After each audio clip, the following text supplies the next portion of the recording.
Beyond the Mic with Sean Dillon. We're joined on the star line by an author and lawyer whose books have been translated into more than 40 languages. He sold more than 30 million copies worldwide. You've seen his work on film and on TV.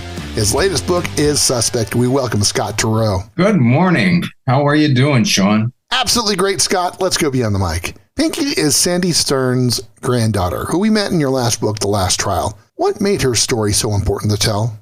Well, she's, first of all, I haven't written anything about anybody like Pinky before.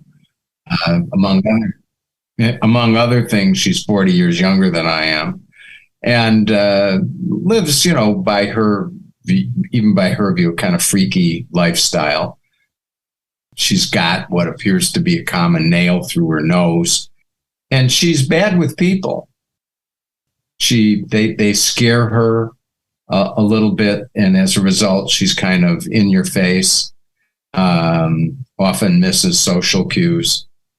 To her great surprise, she has found that with all of those attributes, that she's good at being a private investigator, that she's always been kind of on the outside looking in at people anyway.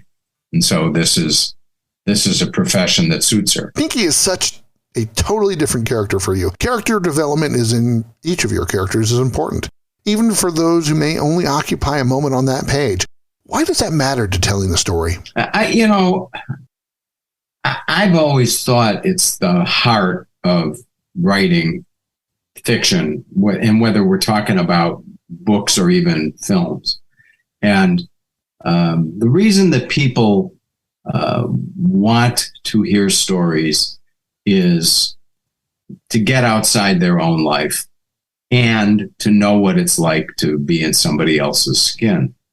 And it only works so well if the only thing that's happening is a bunch of car chases. In order for storytelling to have its deepest meaning, I think the reader has to identify with the main character and learn what it's like to be that person. Author Scott Turow, his latest book, Suspect, joins us beyond the mic. And Scott joins us for the Rocky Nade. 8 random questions, answer with the first thing that comes to your mind. There is no pressure. Scott, have you ever hired a private investigator yourself? Yes, once. What was your least favorite class in law school? Oh, by a long way, commercial paper. Other than stalkers, what's the biggest danger for authors? Oh, probably arrogance. Why? You're by definition self-absorbed, and you have to bear in mind that not everybody in the world cares about what's so important to you, which is you. Where's your favorite place in Chicago to think? To think?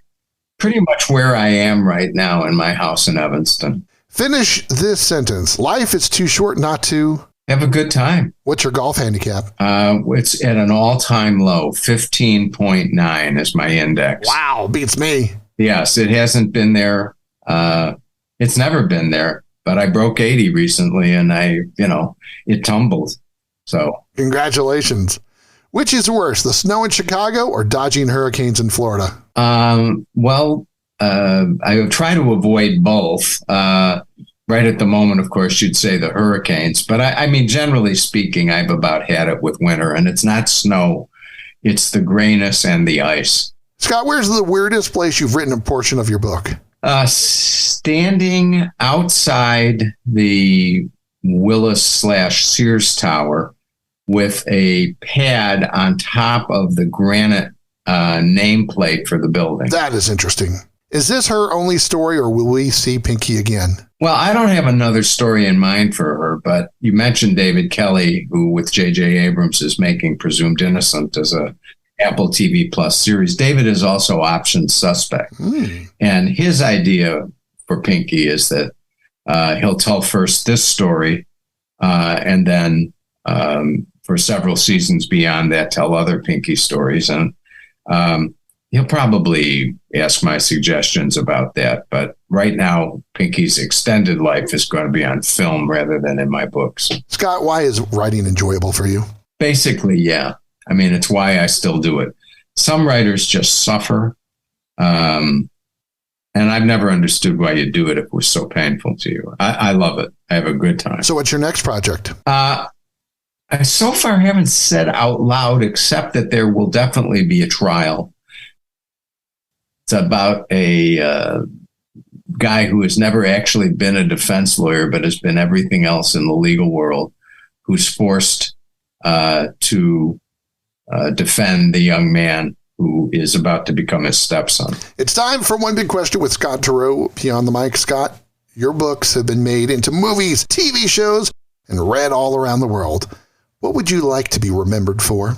Oh, first choice always is as a good father. Scott, where can people find you online? www.scottturow.com. 3 T's in the middle. And before we let you go, what's your favorite of all your works? I really, not only do I not answer that question, I'm not keeping a secret. I've never been resolved in my own mind about which book is my favorite. I know there are books like Ordinary Heroes about World War II that I don't think got as much attention as it deserved, or books like Personal Injuries that nearly won the Pulitzer Prize years ago that I think is pretty well achieved. But, there's something in each book I'm really proud of, and something that when I reread, I say, oh, darn it, I wish I could have another chance and do that again. There will be a new book in his future, has his golf handicap down to 15.9 and hates the cold and gray of winter. His latest book is Suspect. Author Scott Turow, thanks for taking the time to talk with us today. Sean, thank you very much. I really appreciate it. Well done. And that, my friends, is a Beyond the Mic shortcut.